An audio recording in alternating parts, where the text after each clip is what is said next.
Welcome back, everyone.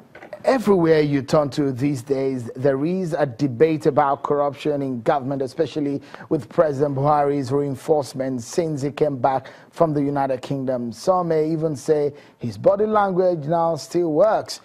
I still have my guest in our Abuja studio, lawyer, Mr. Kayode Ajula, and the Senator-elect, Andrew Uchendu. Many thanks, gentlemen, for staying with us on the program and your thoughts here. Let me quickly show you, everyone, some of this information.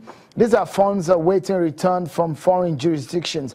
And from what we can see right here, from the data that we gathered as of 2016, Switzerland has the highest amount of money loots from Nigeria hanging outside of the country, followed by the UK, the UAE, and the United States.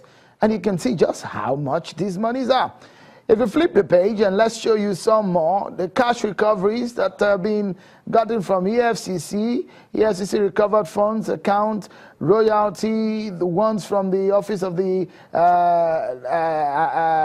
Nigeria Security Advisor, National Security Advisor, Officer of the Attorney General, and some of these property that are also being recovered, cash recoveries and all of that. All of these are on the ground. It's a moment in time where the government of the day say that the major agenda include fighting corruption, and the president, on returning to the country, did sign a treaty of extradition.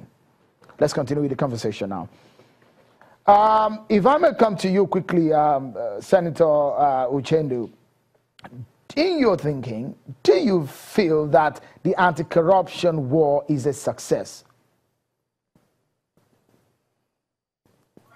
When we establish a benchmark, a starting point, and look at what the present administration has done so far, I would say that we have gained some mileage.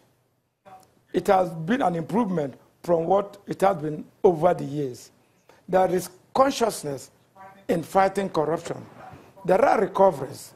They may not have made an impressive outing that everybody will clap for them, but they have moved us very, very far on the road towards fighting corruption. But my concern, anyway, is that, well, a lot of funds have been looted before now. And it's because there are weaknesses in the system. The government should do everything possible to block all those leakages, all those points of seepage.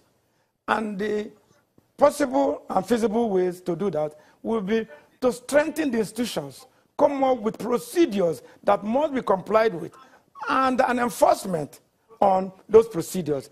It is the weaknesses in the system which people exploit, which those of us in public position exploit and cheat the system.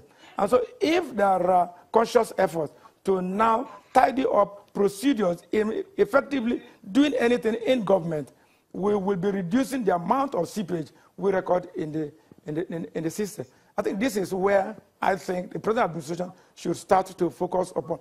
That does not mean anyway that if there are proven cases of funds looted outside the country, it shouldn't be recovered. But then it is a more difficult task getting those monies back.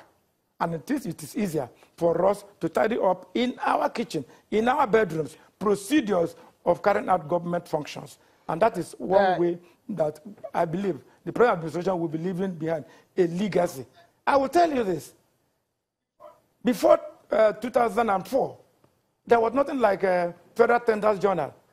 I sponsored a bill on standard tendering procedure for the award of contracts in public service. And that was the beginning of this, the so-called, the Christian due process. Because there was no procedure. Things were done anyhow.